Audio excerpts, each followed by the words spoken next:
Hey folks out there, this is TBPB. Welcome back to my Let's Play of Ocarina of Time Minimalist Quest. Alright, so we left off getting some more rupees and getting the Corkery sword because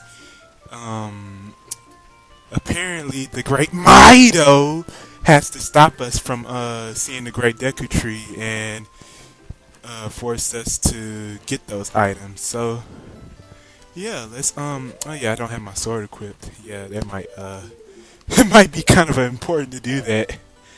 Yeah, so just collecting 35 rupees, you know, last 5 are in the shop, so you can do some backflips to get a couple of rupees. If I can do it right. There you go. And there you go, 35. Okay, so yeah, I'm not really trying to do a whole lot. You know, I'm probably gonna have like when I finish this Let's Play, I'll probably have like a video, you know, like a bonus video or something showing y'all how to get like all the extras in this game, because right now, since I'm only doing the Minimalist quest, y'all really aren't going to be seeing like everything this game has to offer and all that. You know, I'm obviously not going to get all the heart containers and heart pieces and stuff, so yeah, that might I might post that in a later video, bonus vid or something like that. But regardless, we now have the Deku Shield, so let's equip it.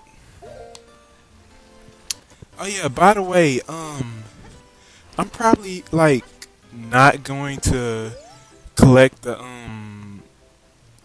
maps for these dungeons that you do as a kid, simply because they're pretty straightforward dungeons, and again, I'm trying to do the minimalist route, so I'm trying to make it as hard as possible. But like if for like the adult dungeons, like if y'all really want to see a map or something, so you know I can like show y'all where to go and what to do, because you know some of those dungeons could be a little tricky. Yeah, I'm only getting one Deku stick there, but yeah, those adult dungeons can be quite a nuisance, especially the water temple that has gotten on everyone's nerves since they were like how old when this game came out. But yeah, that temple has driven everyone mad. I'm not gonna lie, like, I know when I first played that temple, you know, I thought it'd be like just like all the other temples, you know, have like a decent amount of puzzle solving, a decent amount of going to different floors and stuff. But no, this one has to do it to where the whole temple is like a puzzle itself. You have to change the water levels, go to a specific room, unlock something else, then change the water levels once again, and it's like a Rubik's Cube, except in water form. Like, what the heck, game? Oh man, but you know, I've played it so many times, I've kind of figured out a real easy way to do it. The other temples, you know, aren't nearly gonna be as troublesome as that one, but yeah, I'll probably be having maps and stuff, you know, by your request, of course, viewers. You know, I'm only gonna do it if y'all ask. That being said, let's go into the first dungeon.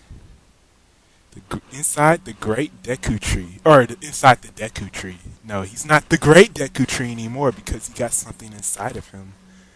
That's he's been cursed. It's what he said in the text that didn't really show. Don't forget, viewers, the pause button is your friend. If you see something that you know, if I'm skimming over text too fast, you know, use the pause button. Especially the unskippable text, you know. If it's skippable, it's obviously not that important, but you know, if it's not, then it is important, that is. Okay, now right here, I know there's a speed running glitch where like you can roll and hit oh dang, I missed it. But you can roll and hit the door before she does this annoying tutorial on how to open a door. That is probably the most easiest thing to do. Just go to the door and press A. Simple as that. But unfortunately, she has to be so annoying and tell us that anyways. So, yeah. Okay, yeah. So he's gonna tell us when you jump off a high cliff, if you hold the control stick to forward, you will roll on the ground and won't get hurt.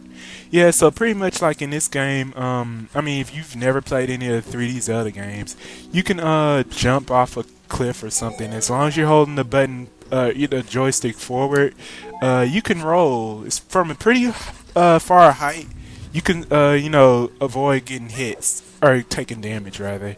So that's a pretty good method of avoiding taking damage. Of course it doesn't work if the place you're jumping off of is super high, like like the 10th floor of a dungeon or something. Now that I think about it, I don't think there's any dungeons in a Zelda game that's like more than 9 floors. What dungeon was that? I forget. It was a crazy dungeon that had like 9 floors. I think it was one of the older games. Possibly Link's Awake. No, not Link's Awakening, but Link to the Past. I think it was a dungeon that had 9 floors in it or something like that. I mean, but that didn't, like, you couldn't take damage from those. Regardless, I'm gonna try to avoid using my newly acquired slingshot or whatever you call it. Yeah, Deku slingshot. Or fairy slingshot rather than a Deku stick. Yeah, I'm not gonna use it. I'm just gonna try to climb these vines because I'm trying to be a minimalist, so I'm trying to avoid using consumable items. No, this isn't Chrono Cross. I'm not I only call it consumable because it has I forget it. I'm not even gonna try to make sense of my reference. There we go. That thing kind of put up a fight. Ah, why did I do that? Okay, cutting ahead. Whee! What?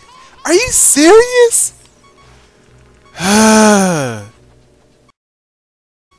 Okay, third try is the forget it. I was trying to say third time is the charm, but apparently it's not. There we go. Okay. You know what? I should have realized that before. Like, you should cut the jump short so that if it looks like you're not gonna make it, you can just use the jump attack to get yourself in the center of the web. By the way, if you want to do the jump attack while you're falling, you press A or B while you have your sword out. If you don't have your sword out, press B. If you do have your sword out, press A. Okay, so yeah, let's use my Deku stick to get some fire and to light up these spider webs over here. Now, I don't understand why you can't just slice the spider web with your sword. Oh no, they have to burn it.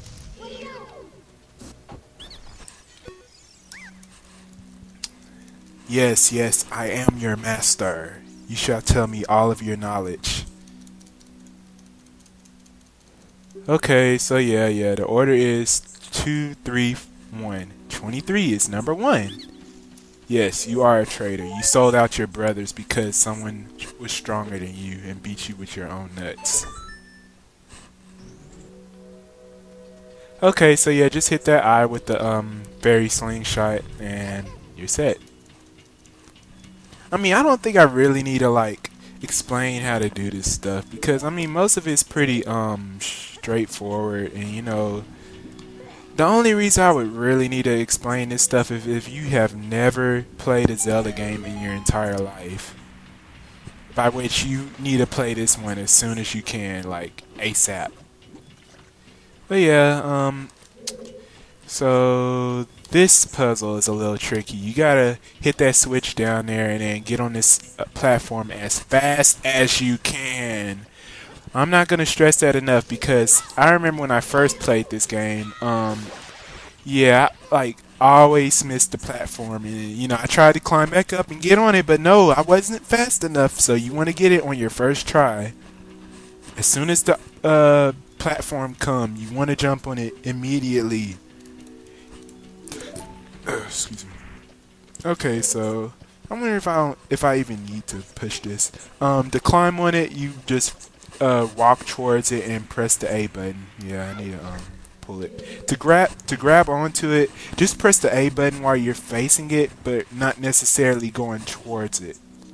So one requires that you actually use the joystick and the other doesn't. So yeah, if that makes any sense, viewers.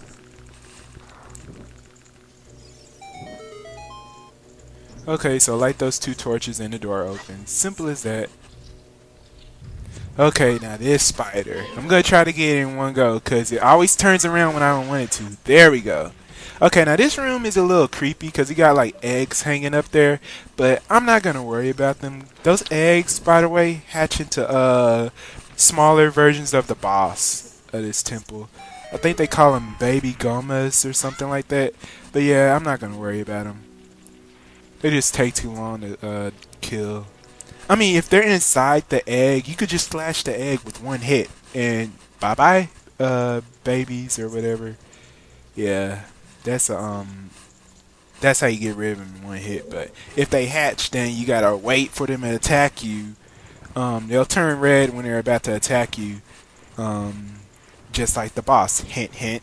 And that's when you slash them. It takes 2 slashes to get rid of those guys.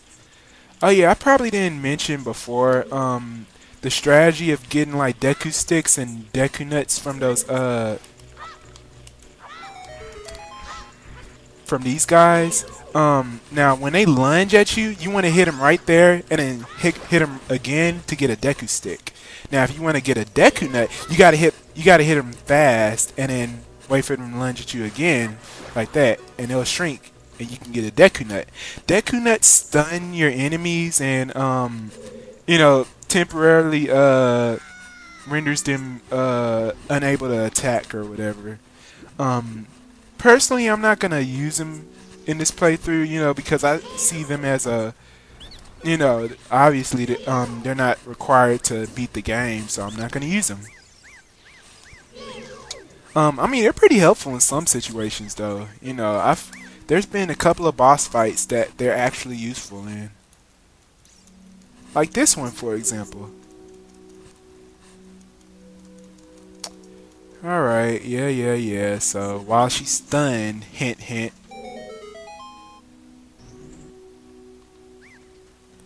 Okay. Well, let's get going.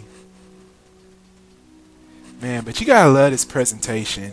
How like the room gets all dark and it's like fog on the floor or whatever you call that, mist, and then the door closes behind you and then everything gets all dark and spooky, and then you look up and then you hear a strange sound and you see that okay, there you go. You see that giant eye and you're like, what the heck is that? Well, guess what, viewers? It's boss time! Yes, this is the first boss. Okay, so you just get your Deku, or your fairy slingshot, and then shoot it in the eye when it's red, and, as soon as you shoot it, it'll, become stunned, and that's when you want to attack with your sword. Just keep on doing that, and, she'll eventually go down. Now, there's another strategy to doing this that'll, easily, like, defeat this boss in, like, probably 2 hits or something. Use Deku sticks instead of your sword to attack her. You could jump attack with the Deku stick by Z targeting while the Deku stick is out and pressing A just as you would with your sword. Yeah, that does like twice as much damage as your sword would. So yeah, that's a pretty I guess helpful speedrunning tactic right there. And of course it deals with the boss a lot faster and more efficiently, but at the cost of Deku sticks, so it's your call. Alright, so we finished the first dungeon, so yeah, viewers, I guess I'll see y'all next time. Yeah, we'll continue hearing what the Deku Tree has to tell us, and hopefully we'll get assigned on our ultimate quest. So, see you guys later!